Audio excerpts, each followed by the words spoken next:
Have you ever considered suicide? Yes. I took an entire bottle of Advil and brought a knife with me into my room to make it really scary. But I knew that I didn't want to hurt myself with the knife. But I was willing to go as far as take the whole bottle of pills. What are you saying, guys? Welcome back to my channel, to another reaction. If you haven't subscribed to this channel, do it now. Press the subscription button, the notification bell. It doesn't cost you anything, it's free and supports me continue doing what I'm doing.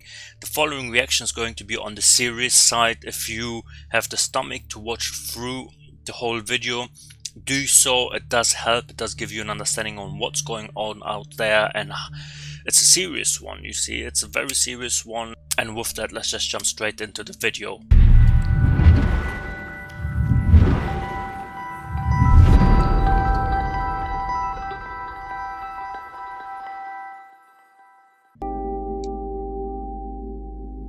All right, this is the heavy one I brought up.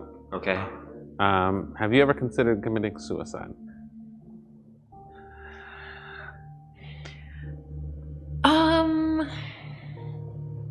I mean, no. I have not. No. I have not. I have not. No. No. From experience, people who tend to give a delayed answer might have thought or considered it. Just to take that away for you guys, to maybe get an understanding on how many of these people actually did think of suicide. Yeah. Is that something you'd be willing to talk more about? No. Have you ever considered suicide? Yeah. Yeah, for sure. Yes. Yes. Yes, I have. Oh, yeah. Yes, I have considered it. Actually, I called the crisis hotline on Saturday because I've had a very rough go in my life. A lot of death, doing hospice care for loved ones, and so it just became overwhelming. Have you ever considered suicide? Oh yeah.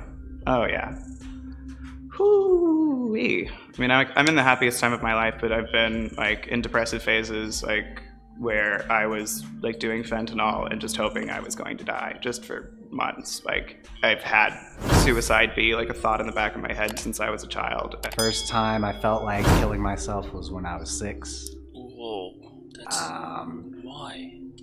And it's kind of just been a thing since then. Pretty much a daily struggle. Have you ever considered committing suicide? Yes, I have. Yes. Several times when I was much younger. Absolutely. Yes. Yeah. Yeah. Definitely. Yeah. Yeah. Like, what was going on that put you in like your worst state? Not really having like a goal or a purpose. I felt invisible, underappreciated, abused. I just felt like, what was this for? I just thought if I were dead, maybe people would care.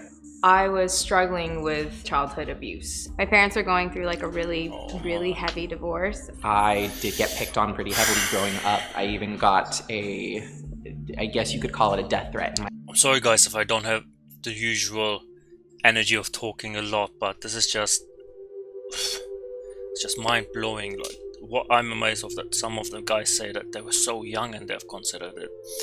I might have an idea of where all these thoughts come. Some of them say it as well. They feel underappreciated, they feel invisible. It's just because they tie most of the happiness into the materialistic world, or what we in Islam call the dunya. So stuff that is passing, you know, stuff that won't give you internal happiness, stuff that will, you buy it and for 5 minutes you feel happy and then it just ends in the corner. You tie your happiness on success, getting a good job, getting paid well, etc. This stuff all doesn't mean anything, you know, and I think this is where most of the stuff comes from. And then you've got obviously the extreme cases where you have abuse, and when it comes to abuse, man, my brain just goes blank. Like it's literally just dark in there. I can't see anything, because this is one of those things where I'm like, how? It's so deep. It's so deep And there's different kinds of abuse. There's mental abuse, and then there's physical abuse, and there's sexual abuse, etc. And every single one of them has got his own pitfalls and his own struggles on different levels. It's just such a vast and crazy and dangerous matter to talk about, and it's so difficult to advise people other than, look, you're not alone. Reach out to people who you trust, reach out to organizations out there who help people like this. Just don't think that you are alone. If you ever consider to be that far down, that you consider taking your own life, this is the time where you shouldn't feel ashamed. You should put your pride aside and just reach out for help. Okay? This is not a competition where you should feel like, oh, I will do it, and if I ask somebody, I'll be nobody. There's no shame in asking people for help. Not at all. My locker. I have borderline personality disorder, so I've just struggled with depression, manic bullshit for like ever. I have a nerve disorder in my face, but I had like one really bad one where I felt like I had like an axe or something in my head, and I just was like, this might be the only way to like not deal with this. I was born to a family where my dad was only 17 years old and my mom was only 18 years old. And for like the first 15, 16 years of my life, I felt like a really big burden all the time. Like they could have had much better existences had I not been around. And that definitely led to some really heavy suicidal thoughts at times for me. Have you ever considered committing suicide? It's not your fault, though, my friend. I have not. I have never contemplated suicide. I've never seriously considered taking my life. Not seriously. I have never considered suicide because I'm like scared of death. I've never had reasons to ever even think of committing suicide. Has it affected your life through somebody else at all? I've known people who talked about doing it. You know, someone who's successful at it. Yeah. I'm sorry to hear that. Yep. Anybody close to you that you're willing to talk about? No, I think it'd be better not to. I was recently... That's a mistake. If you're in a situation like this, you should be talking about it. Because if you're not, nobody is out there to be able to help you. Nobody can look inside your head if you don't let people or allow people to help you. That's the biggest mistake. If you're ever in deep shit like this, you should always, at least one person, talk to them and make them aware that this is the situation you are in. So they can then judge the situation a little bit and might be able to help you, or then talk to other people and I don't know, man. I don't know. Affected by it actually 2 weeks ago. It rips families apart. It's really bad. Have you ever considered committing suicide? Have I ever considered suicide? Sure. Yeah, I mean, I've definitely had some dark seasons in my life, I think. I've never attempted it, but I have had a few partial hospitalization stays just because it was on my mind. It's more suicidal thoughts than going through with the whole thing. So, when I was young, I considered it, but I didn't have necessarily a plan. You want to know if I seriously thought about it or if I've actually attempted it? Have you actually attempted it? I have actually attempted to kill myself, yes. I've attempted like twice. I tried slitting my wrist. I swallowed a bunch of pills and instantly regretted it. I made myself throw up. I drove myself to the hospital and I was there overnight. Got my stomach pumped. Was in the hospital for 3 weeks. Terrible. It was terrible. I actually had a gun at the time, and I was gonna do it. Like, it was close. But then I had called my mom, and I just broke down to her. My mom ended up coming home, kind of in the process, as I wanted to do it. So I decided I didn't want her to find me like that. I was in the bathroom, and I remember looking at all the pills that I could take, and she knocked on the door and said, "Mommy, I love you." And I didn't do it. Oh. I thought about my siblings. I thought that I'm writing their book too, so I can't exactly stop writing because I'm doing it for them. Absolutely, man. This is crazy. Very nicely said. Like, I couldn't have said it better, but it's not only you out there.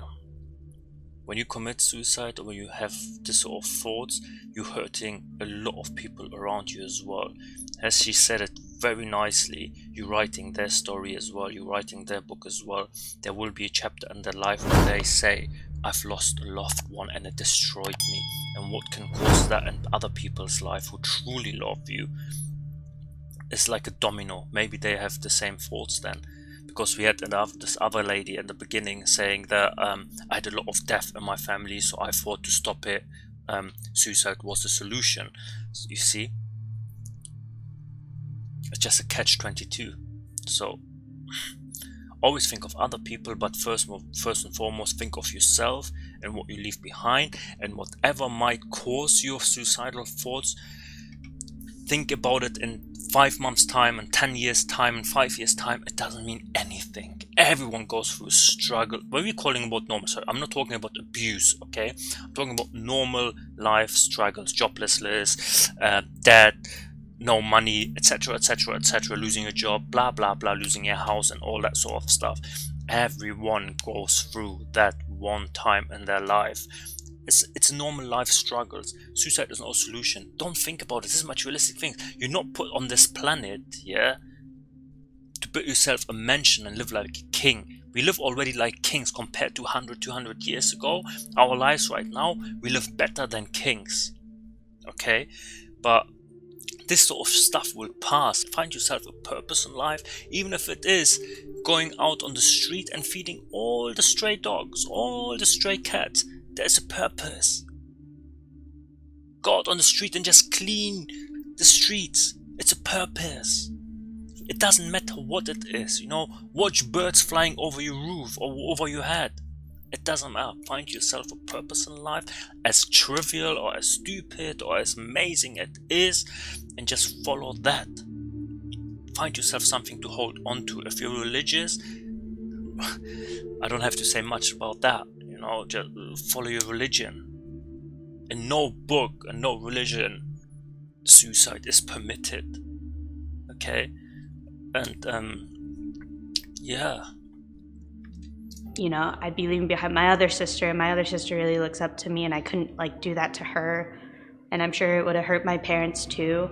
The main thing that stopped me was just thinking about how much my family and friends would miss me. I remember the night of, actually, I was going through my contacts and I was calling people and nobody was answering. And I was like, you know what? If this last person doesn't answer me, I think this just might be it. And then my friend Jojo, he's like my brother. He answered and he took me to, you know, our friend's house, and they all got around me and poured their love out to me, and they saved my life that night. What have been some major factors in preventing you from committing suicide? A big one was the students I had when I was teaching. That was pretty much the turning point. Like, ever since teaching and having students that actually like cared about me and learned from me, I pretty much had every reason to live every day. If it's not going away and it's like really serious every day, you should totally go see a doctor. Because I saw a doctor and it saved my life for sure. Being diagnosed and medicated correctly has just changed my life, and I'm not going to say I don't have bad days, because I definitely do, but those thoughts have subsided, and I'm very lucky to be here. What helps you not be in that space where you're thinking about it? Definitely my animals, my horses, because they're so grounding. Absolutely. Like you can't feel anywhere but in the moment when you're with them. And I think that's a big part of feeling suicidal, is you're not in the moment. Yeah. You're in the past, or you're worried about what is the future. Now I kind of really throw myself into music, and that is As a I really said, nice find therapeutic the thing for me to purpose do. in Like life. keeping Find myself something busy, that gives you energy. Art and like music, hanging out with friends, and just like spending a lot of time with myself, and like learning to love myself has helped a lot too. In the darkest times, it was reaching out to friends, and actually even just reaching out to strangers on the internet. You know, I remember in the worst of it, finding chat rooms that were anonymous, just meant for depression, just to be able to talk to people. What it comes down to is your friends are like you're like your crutch. So I really relied on them and what they said, you know. Went to therapy for quite a while. We're doing good now. I'm definitely in a place now where I feel very comfortable and safe. I got a happy life right now, so I'm not really going back to that. I don't know, I don't ever see myself killing myself at this point, which is good. I'm kind of past that really heavy patch, I think. The things that helped me the most when I was dealing with suicidal thoughts was being able to have people to talk to about it. There you go, guys and girls. Very serious topic here. What are your thoughts, I would say? Put it down in the comment section below. Have you experienced have you experienced suicidal thoughts? I'm not sure if I can ever give valuable advice, but I know that it always helps to talk. If you have thoughts like this, seek help. Really, seek help. Life is so much more than the struggle you're facing right now. Okay? And on that bombshell, guys, if you like this video, give it a thumbs up. It doesn't cost you anything.